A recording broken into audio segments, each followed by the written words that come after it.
This is my second Humber duffel bag, or as the Brits call it, a Holdall, from the UK company Kovered, spelt with a K. And this is called the Humber, and it's an improvement on the one that I bought some time ago, a couple of years ago now, that I've used extensively. And this is called the Humber 2.0. Let's get into it.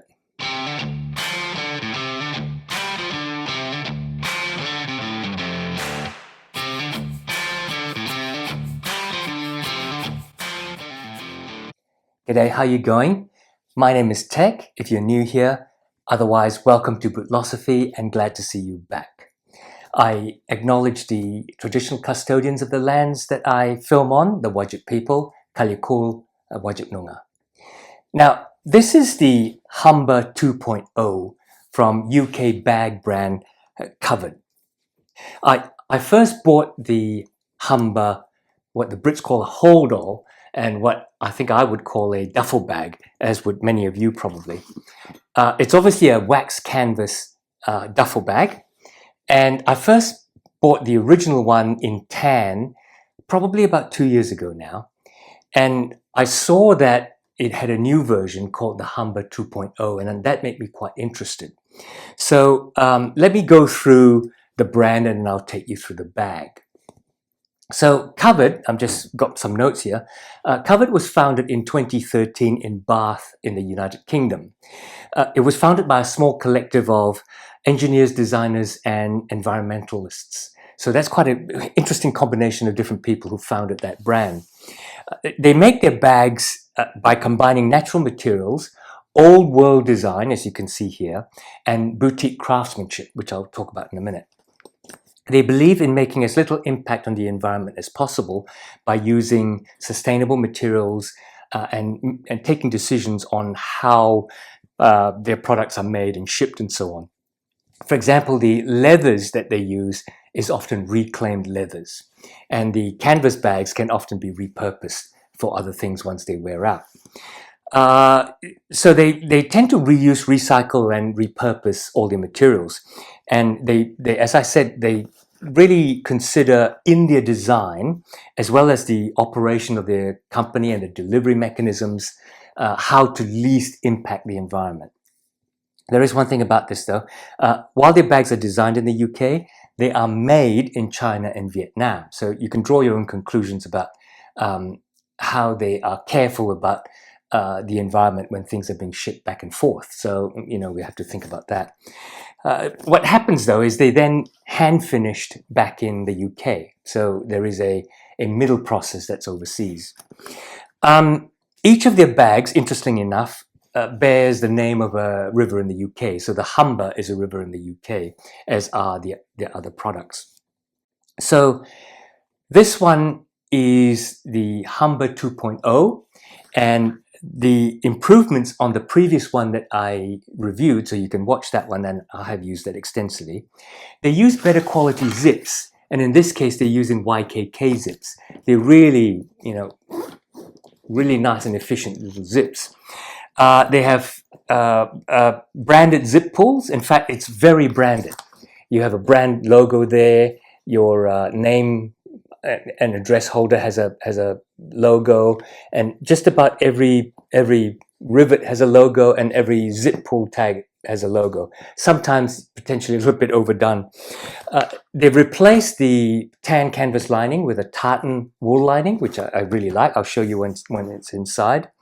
And the various leather pieces are all reclaimed. And when they use the reclaimed leather, they've used a higher grade leather. It's full grain leathers. And this leather feels to me to be chrome tanned. So let's start with the outside and see what we've got here.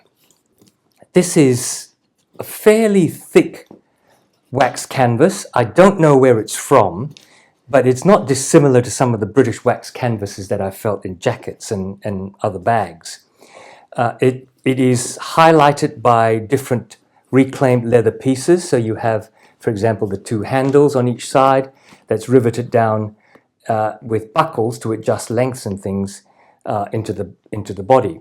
It has a canvas logo, and there's plenty of logos on this. So if you don't like that sort of thing, this will turn you off. But I quite like it. It's not like you're walking around with a Louis Vuitton trying to flaunt it. This is just a fairly subtle type of thing.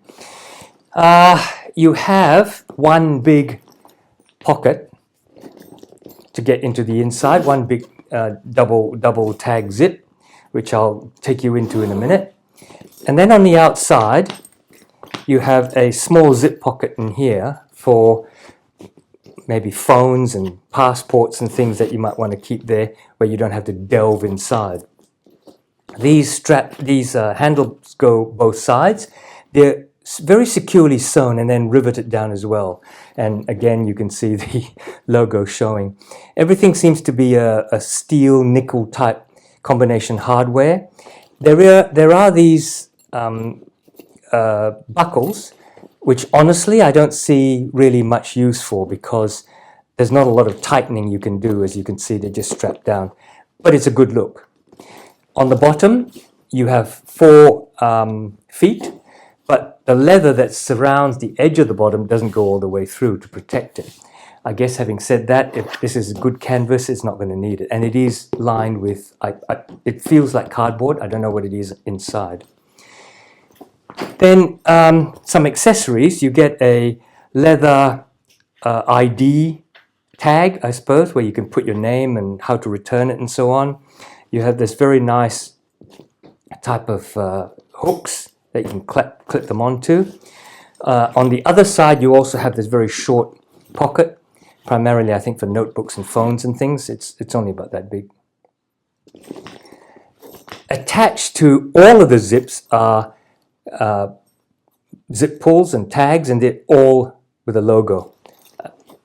The edge of the straps where you attach the shoulder strap are also very securely riveted down, again with a lot of logos.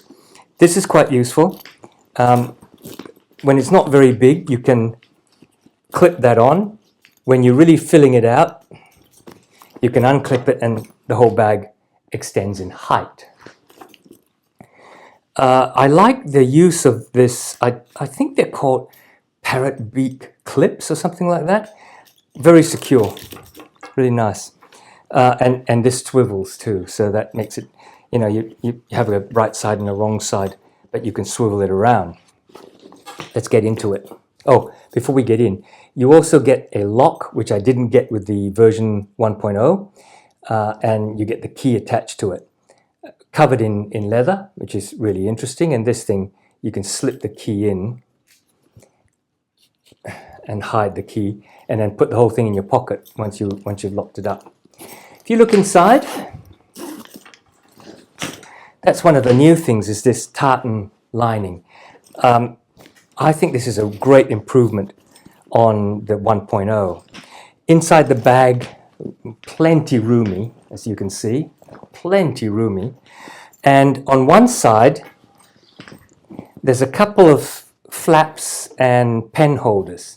So you can put notebooks, again, maybe a phone if you want it on the inside, and a couple of pen holders through there. Quite floppy, but definitely usable.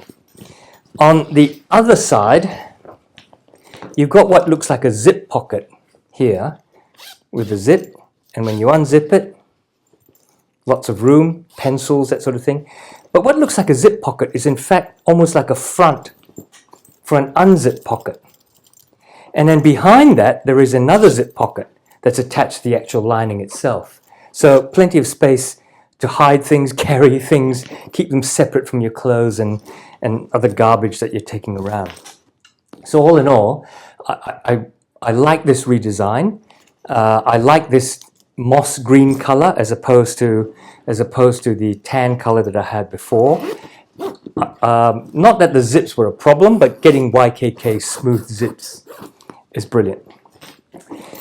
Alrighty, last thing to say, the shoulder pad on the shoulder strap has a reclaimed leather top, and guess what's on it? Can you see that?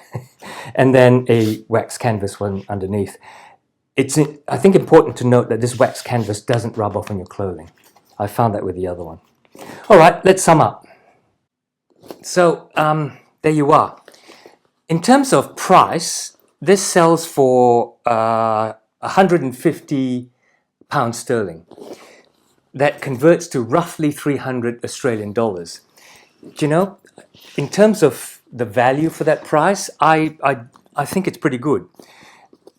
If you understand that most of the construction is made in Vietnam or China, and they do have to ship the materials there and ship them back to the UK and so on, if you understand that, I do like the idea of sustainability and the use of reclaimed materials.